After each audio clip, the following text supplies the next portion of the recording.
Okay, let's dive right into this explainer. Today, we're going to explore how the massive surge in electric vehicle adoption is radically transforming both our physical lifestyle and our completely invisible energy networks. It's really easy to think of an EV as just a standard car that happens to have a battery instead of a gas tank. But as we're going to see today, that battery, it's actually a massive catalyst. It's forcing us to completely rethink how we design our cities, how we spend our time, and how we manage our power on a macro scale. So here is our roadmap for today. First, the EV charging revolution. Second, enter the charging hub. Third, redefining the wait time.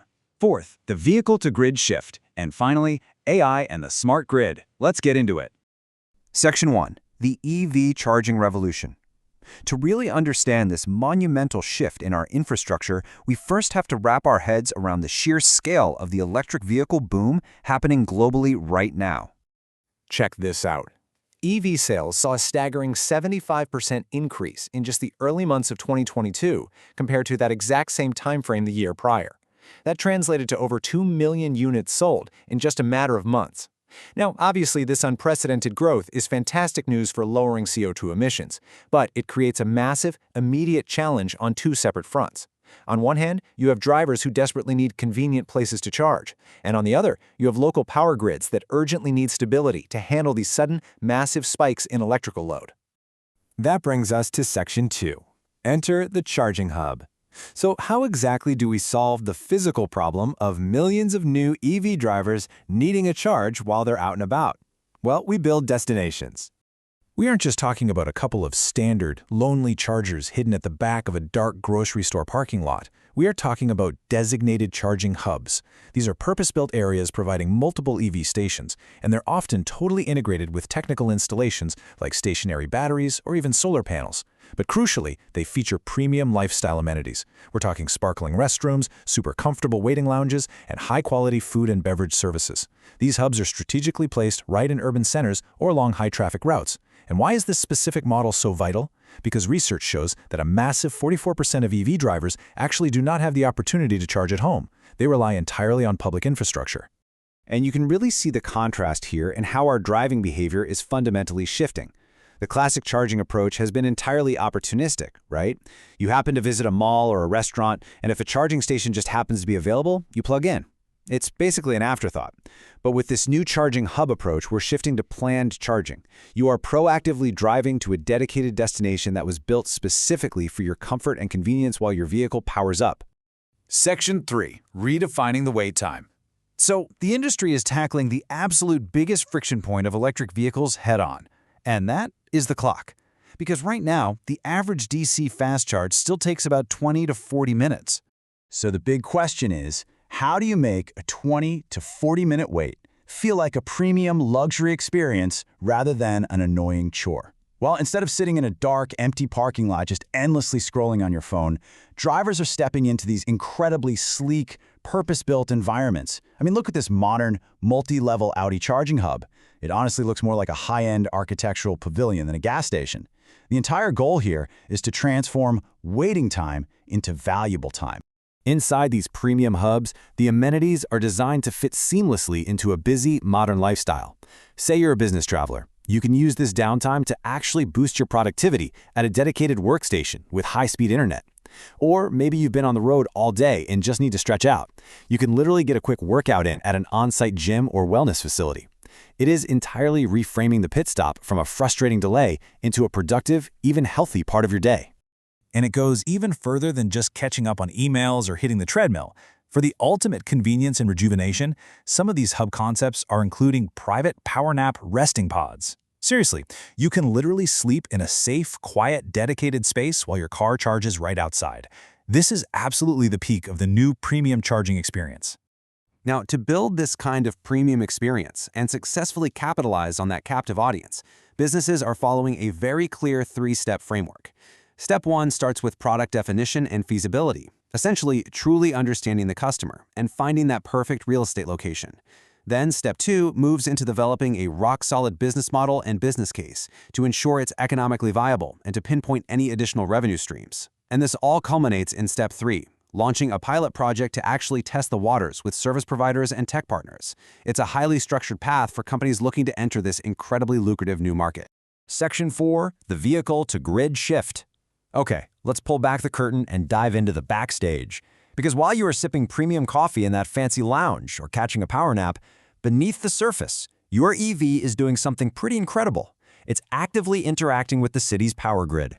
This brings us to vehicle-to-grid, or V2G systems, and this concept is absolutely paramount to the future of our energy infrastructure. V2G is a technology that leverages EV batteries as dynamic, mobile energy storage units to actually supply power back to the electrical grid. Think about this for a second. Your car is no longer just a way to get from A to B. It is literally a mobile battery that can help stabilize the entire energy ecosystem when it's parked, which, let's face it, is the vast majority of its life. V2G offers some incredible benefits to the grid through what we call ancillary services. So picture this. When everyone gets home at 6 p.m. and turns on their TVs and ovens, the grid gets super stressed. But V2G allows the grid to pull a tiny bit of power from millions of parked EVs to handle that spike, a process called peak shaving. Conversely, it can do what's called valley filling by charging up those cars at 3 a.m. when wind power is high but human demand is super low. It regulates voltage, it controls frequency, and it seamlessly facilitates the integration of renewable energy, all without the need to build massive, expensive standalone battery farms. But of course, there is a catch. Turning cars into grid batteries means those batteries are being used a lot more frequently, which inevitably causes battery degradation. Engineers actually break this down into two distinct types. First, you have calendar aging, which naturally occurs just during storage and is highly influenced by the temperature and how full the battery is. And then you have cycle aging, which happens during the actual physical charging and discharging process. Obviously, using V2G introduces additional cycling, which can accelerate that cycle aging. So this is a very delicate balancing act that grid operators have to meticulously manage. Section 5, AI and the smart grid. To manage these complex degradation risks, motivate everyday drivers to actually participate, and optimize a grid with millions of moving batteries, well, human operators simply aren't going to cut it. We need the final piece of the puzzle.